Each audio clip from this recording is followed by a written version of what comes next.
Assalamualaikum warahmatullahi wabarakatuh. Selamat datang kembali di kanal Firza Kutaraja. Dalam beberapa bulan ini terasa kehidupan mungkin sedikit berat ya, terutama untuk kalangan menengah dan kalangan bawah yang sepertinya semakin sulit menjangkau harga-harga, sehingga kemudian untuk mencukupi kebutuhannya cenderung terasa susah gitu. Kita juga melihat bahwa laporan BPS terakhir menunjukkan deflasi secara terus-menerus selama 5 bulan beruntun, dan ini menunjukkan tanda-tanda masyarakat semakin tidak mampu untuk kemudian mencukupi kebutuhannya, terutama kebutuhan makanan dan kebutuhan tambahan seperti pakaian.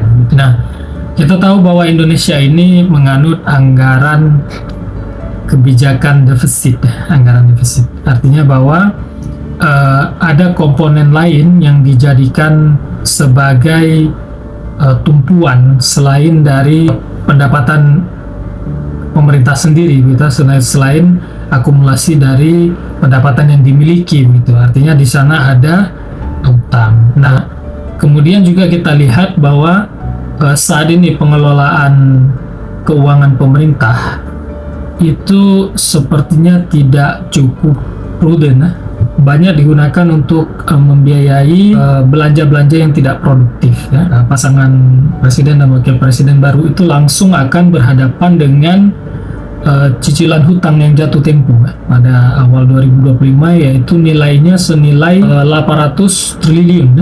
Ambisi pemerintah untuk memindahkan pusat ibu kota ke Kalimantan Timur itu juga telah menyedot anggaran kepada tempat yang tidak produktif ya. Membangun ibu kota baru itu kan membangun bangunan mati ya, dalam artian tidak menghasilkan. Nah, ideal dia begitu, hingga sampai saat ini itu telah menyedot anggaran hingga 72 triliun. Kita dapat bayangkan ya berapa kali APBA Aceh ini ya.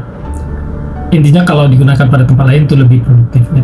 Itu juga sampai hari ini yang katanya ada jaminan akan adanya investor yang menutup biaya pembangunan tersebut, itu sampai hari ini kita lihat tidak ada investor yang berminat. Nah, artinya bahwa ini seperti kita rumah tangga yang semestinya kemudian digunakan untuk kebutuhan anak-anaknya gitu, tapi justru si bapak ini malah membuat pagar rumah gitu kan.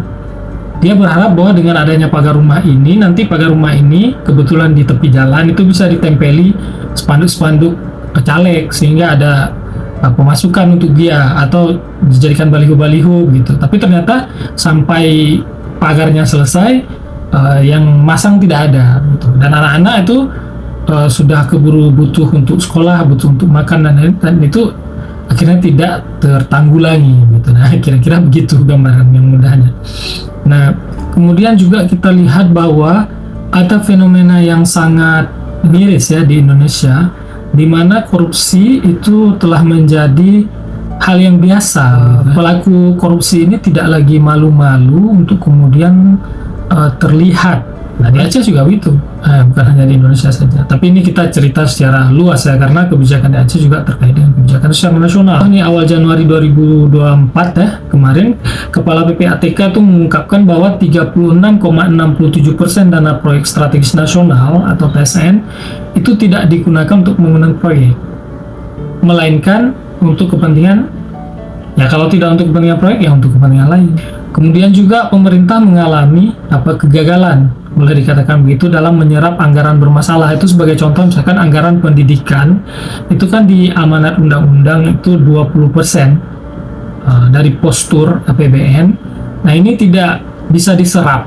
Yang tidak bisa diserap itu 111 triliun pada tahun 2023. Itu luar biasa gitu, di tengah harga mahal biaya pendidikan, dan ada mahal UKT gitu, dan mahal juga sekolah-sekolah yang lain yang harus dijangkau oleh anak bangsa. Bukankah semestinya pendidikan ini adalah hal yang sangat penting ya, di mana kemudian pemerintah bertanggung jawab terhadap naiknya taraf berpikir masyarakatnya. Kemudian juga kita sayangkan negara kita itu pendapatannya bertumpu pada pajak, semata-mata boleh dikatakan begitu. Sedangkan pendapatan misalkan migas dan lain ini kecil sekali. perlambatan ekonomi sekarang dalam bulan-bulan sekarang ini juga sedikit banyak dipengaruhi oleh faktor luar, bukan hanya domestik. Salah satu akibatnya itu adalah menurunnya pendapatan sumber daya alam kita atau pendapatan ekspor gitu ya, seperti misalkan pendapatan dari komoditas batubara, kemudian minyak sawit, nikel, itu turun karena faktor ekonomi global yang tidak menentu. Artinya bahwa permintaan terhadap ekspor kita ini juga berpengaruh. Terjadi perlambatan juga dari sisi permintaan ekspor. Royalti yang didapat oleh pemerintah dari perusahaan pertambangan dan perusahaan perkebunan itu juga merosot dan berefek. Nah, sehingga setelah kasus-kasus itu, pemerintah memang secara pasti itu hanya bergantung pada pajak. Itu herannya kita tidak mengambil kebijakan, katakanlah bahwa hal-hal seperti ini kan semestinya langsung ditangani oleh pemerintah, atau kita menunggu intervensi pemerintah seperti dalam teori Keynes gitu ya. Dalam era modern sekarang itu kan menggunakan pijakan Keynesian ini itu menjadi keniscayaan atau kelaziman. Nah, dalam hal ini pemerintah semestinya mengambil peran dalam memperbaiki kualitas belanjanya. Kita berhati-hati ini karena sudah 5 bulan beruntun deflasi, dan kondisi ini takutnya akan menyebabkan, karena harga-harga masih tetap tinggi di pasar gitu, harga-harga masih tetap tinggi di tengah-tengah masyarakat, pengangguran juga tinggi. Nah, ini bisa saja menjadi tanda-tanda ekonomi stagnasi. Nah, ekonomi stagnasi itu ditambah dengan inflasi, itu berbahaya menjadi stagflasi. Nah, apa saja kemudian beban-beban dari rakyat Indonesia saat ini? Yang pertama, beban itu adalah disumbang dari kenaikan PPN 12%. Bulan April lalu, tahun 2002, pemerintah telah menaikkan PPN jadi 11%. Dan kemudian awal tahun ini, kita akan ditambah dengan PPN sebesar 12%. Apa itu PPN? PPN itu pajak pertambahan nilai, yang artinya bahwa harga pada setiap barang yang akan kita beli itu langsung diambil oleh negara sebesar 12%. Ini tentu akan sangat berat ya, kalau kita melihat upah minimum rata-rata itu hanya naik per tahunnya 2%. Nah, pada tahun 2025 itu pemerintah itu menargetkan pajak hingga 945 triliun ya, pendapatan dari pajak. Nah, pemerintah telah mengesahkan kenaikan tarif PPN ini menjadi 12% melalui revisi Undang-Undang Nomor 7 Tahun 2002 itu tentang harmonisasi peraturan perpajakan yang mulai berlaku efektif itu tahun depan. Kita kasih perbandingan saja dengan kondisi seperti sekarang. Itu justru negara-negara yang bertetangga dengan Indonesia itu PPN-nya lebih rendah, seperti misalkan Thailand hanya 7%, Vietnam itu berada di angka 8%, kemudian Singapura itu ada di 9%, Malaysia itu di rata-rata 10% untuk biaya penjualan dan 8% untuk jasa dibedakan. Jepang dan Korea ada di angka 10%. Jadi ini Indonesia sangat tinggi. Ini sangat berdampak ya, karena mereka langsung harus menambah biaya ketika akan membeli kebutuhan tertentu yang nilainya itu 12% itu langsung diambil dari transaksi awal gitu, bukan di akhir ya, bukan di akhir tapi langsung di awal gitu. Nah, ini sangat memprihatinkan sebetulnya. Belum lagi kemudian tidak ada pembedaan begitu ya, apakah dia orang miskin atau kemudian dia berpendapatan tinggi alias orang kaya gitu, saat beli Indomie katakan itu sama-sama terkena PPN 12%. Jadi ini tentu dirasa tidak adil juga iya gitu. Ada beban selanjutnya yaitu asuransi kendaraan. Ini luar biasa. Dalam Undang-Undang Nomor 4 Tahun 2023 tentang pengembangan dan penguatan sektor keuangan atau PSK itu terdapat ketentuan bahwa asuransi kendaraan itu menjadi wajib. Kita tidak perlu berhitung banyak-banyak gitu kalau ada tambahan asuransi kendaraan ini. Ini pasti akan kemudian menjadi beban baru di tengah beban lain, misalkan ada iuran asuransi yang lain seperti misalkan yang wajib bagi masyarakat itu ada iuran BPJS begitu. Nah, di tengah iuran wajib seperti itu kemudian ada pajak kendaraan, kemudian juga ada pajak kecelakaan yang di STNK itu SWDD di KL itu saya apa susah nyebutnya itu SWD KGJJL itu. Nah itu ada SPD JJKL itu, kemudian ada BPJS, kemudian ada pajak kendaraan, kemudian ada BPJS ketenagakerjaan, ditambah lagi sekarang kemudian ada asuransi kendaraan. Nah pemerintah ini berargumen gitu, bahwa ada upaya untuk melakukan penetrasi pada asuransi nasional yang itu dianggap rendah karena inklusi asuransi itu hanya berada di angka 16,6%. Sementara ada 160 juta kendaraan yang telah terdaftar gitu. Nah ini dianggap kecil gitu. Tapi masalahnya selama ini juga pengelolaan asuransi ini tidak prudent. Sama seperti kasus tadi, terjadi penyalahgunaan uang-uang asuransi ini gitu. Misalkan terjadi korupsi pada PT Asabri dan PT Jiwasraya yang hari ini itu menguap gitu. Jadi uang-uang yang awalnya mengendap di perusahaan-perusahaan asuransi itu kemudian menghilang begitu saja dan tidak bisa diklaim oleh pemilik preminya. Nah ini menjadi catatan. Kemudian ada juga cukai minuman berpemanis dalam kemasan. Pemerintah ingin mengurangi konsumsi gula berlebihan pada minuman-minuman, sehingga kemudian menerapkan cukai. Diharapkan dengan adanya cukai ini, maka pembeli atau orang yang membeli itu akan berkurang karena naiknya harga produk-produk tersebut. Ini kan sudah bukan rahasia bahwa minuman berpemanis ini itu memang menyumbang penyakit-penyakit yang mematikan, ya, seperti misalkan obesitas, kemudian diabetes tipe 2 dan juga penyakit jantung. Nah, pemerintah punya keprihatinan dalam hal ini. Tapi yang anomalinya atau yang anehnya, pemerintah itu bukan mengambil langkah lain. Nah, dalam artian bukan langkah yang juga membebani konsumen gitu. Misalkan pemerintah itu bisa mengambil kebijakan menetapkan jumlah gula yang boleh dipakai pada produk-produk yang menggunakan pemanis gitu, yang menggunakan gula bisa ditetapkan oleh pemerintah. Nah, apabila kemudian produsen itu melanggar ketetapan pemerintah tersebut, maka dia bisa diberi sanksi. Nah, jadi bukan berupa penetapan pengenaan cukai pada produk sehingga kemudian produknya menjadi naik harganya gitu. Nah, ini mungkin sedikit berbeda kalau kita lihat misalkan dengan rokok ya. Kalau rokok itu kan diterapkan cukai yang tinggi, maka dia akan membebani pembeli ya, karena memang secara kegunaan juga rokok begitu dipersoalkan. Tapi ini kan minuman, artinya bahwa yang diharapkan pemerintah supaya orang berkurang membeli minuman yang telah ditetapkan cukai sehingga naik itu semestinya bisa diambil langkah lain begitu oleh pemerintah, di mana pemerintah tidak lagi membebani konsumen, yaitu memberikan batasan gula yang boleh dipakai pada produk. Kan bisa saja itu melalui kajian. Nah, apabila produsen kemudian melanggar itu, maka produsen tersebut akan dikenai sanksi. Nah, dalam hal ini kan itu akan memicu kreativitas, bisa mensiasati supaya minuman itu tetap manis dan tetap enak dikonsumsi dan juga tetap sehat.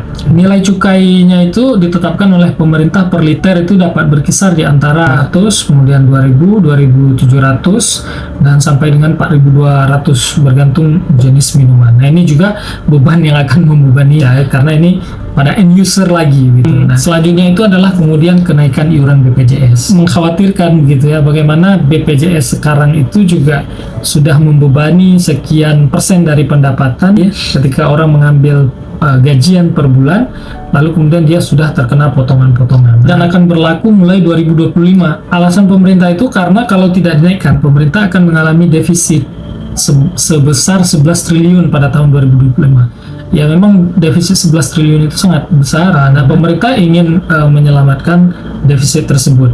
Sebetulnya ini tahun lalu akan dinaikkan tahun ini, tapi kemudian pemerintah menetapkan untuk tidak menaikkan iuran tersebut pada tahun ini. Jadi kita harus tarik nafas lagi nih. Masih ada, yaitu iuran tapera.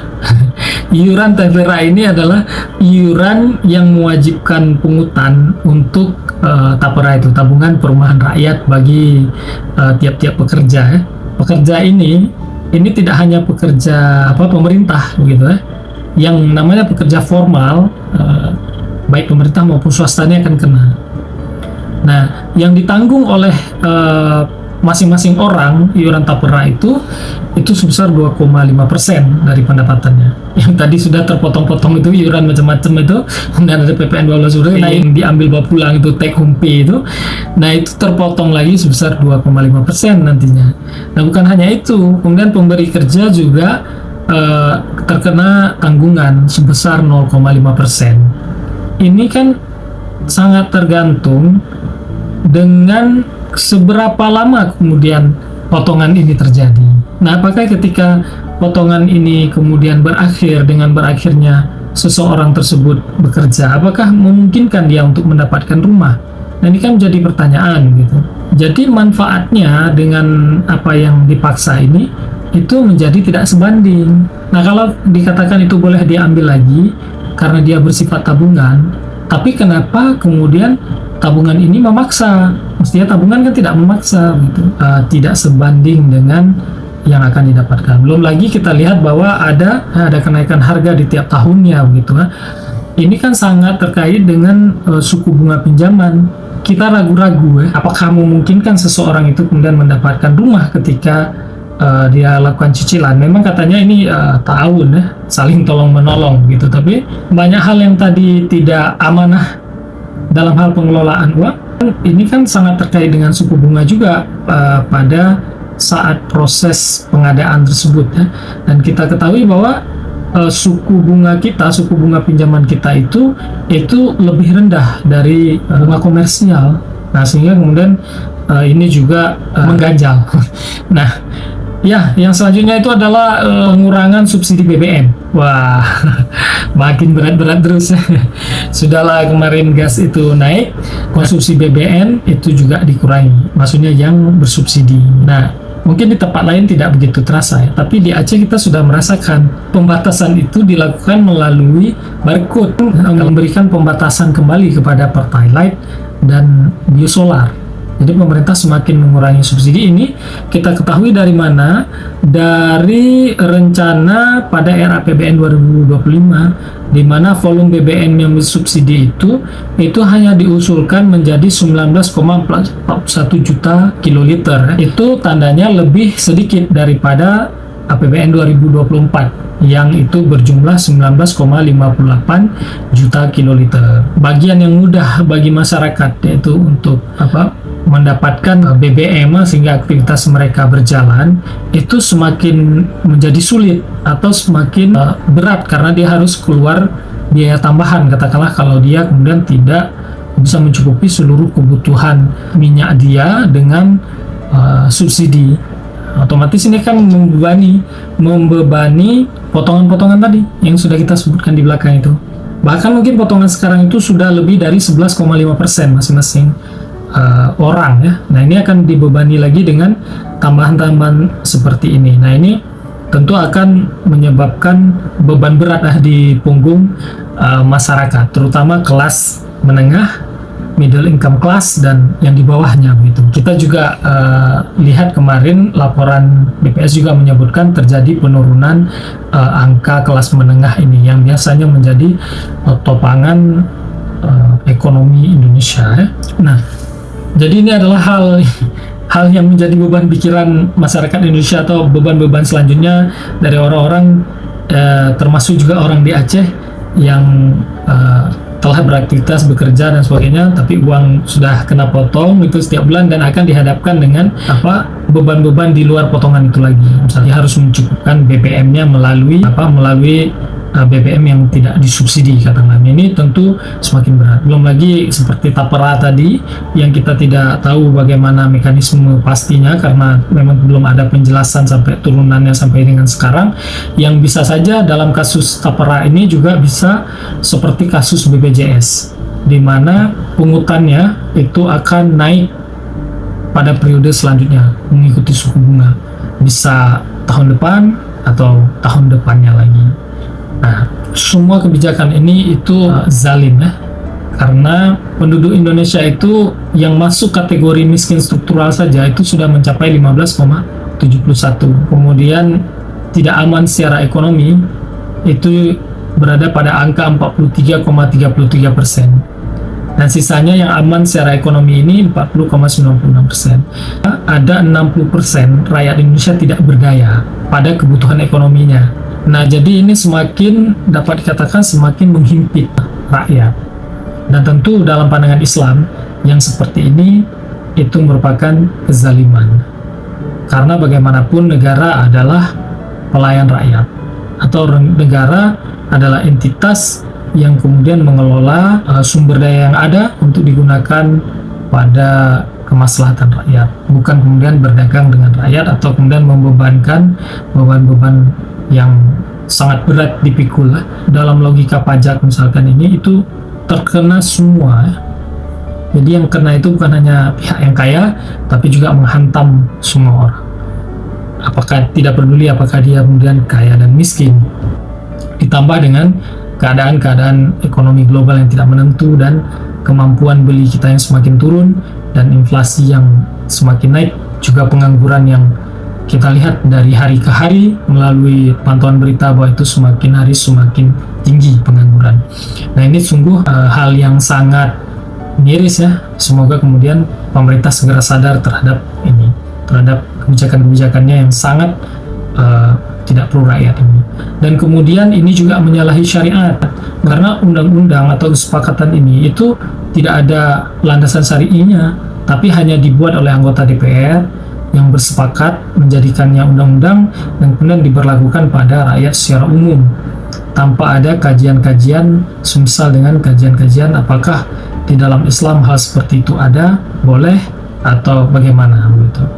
Juga kemudian mengenai pajak ini kita ketahui bahwa dalam Islam ada pajak yang disebut dengan dharibah, tapi pungutannya tidak sama seperti pajak dalam sistem seperti sekarang, sistem konvensional, di mana itu pukul rata. Pajak atau dharibah yang diberlakukan pada negara Islam itu hanya berlaku bagi orang yang kaya di antara masyarakat dan hanya dipungut saat pemerintah butuh gitu. Misalkan pemerintah akan membangun keperluan militer, misalkan alutsista baru gitu. Lalu alutsista itu sangat dibutuhkan untuk perlindungan wilayah perbatasan negara Islam gitu. Maka pemerintah pada saat itu mengambil kebijakan misalkan untuk menutup seluruh kebutuhan pembiayaan, maka dibebankan sekian persentase pembiayaan itu kepada masyarakat kelas atas, dan itu dipungut sesuai dengan kebutuhan itu dan hanya pada saat itu saja. Ketika proses alutsistanya selesai dibangun, maka pajaknya pun dihentikan. Atau bisa saja pemerintah hanya melakukan sekali pungut dengan sistem tata cara perhitungan secara general, lalu kemudian dibagi rata yang memiliki kemampuan dalam negara Islam atau dolah Islam. Jadi ini sekali lagi sudahlah dia membebani rakyat, kemudian bagian dari kebijakan zalim, dan yang terakhir juga bertentangan secara syariat Islam secara menyeluruh, baik dari azasnya maupun dari praktek penerapannya. Wabillahi taufiq wal hidayah. Assalamualaikum warahmatullahi wabarakatuh.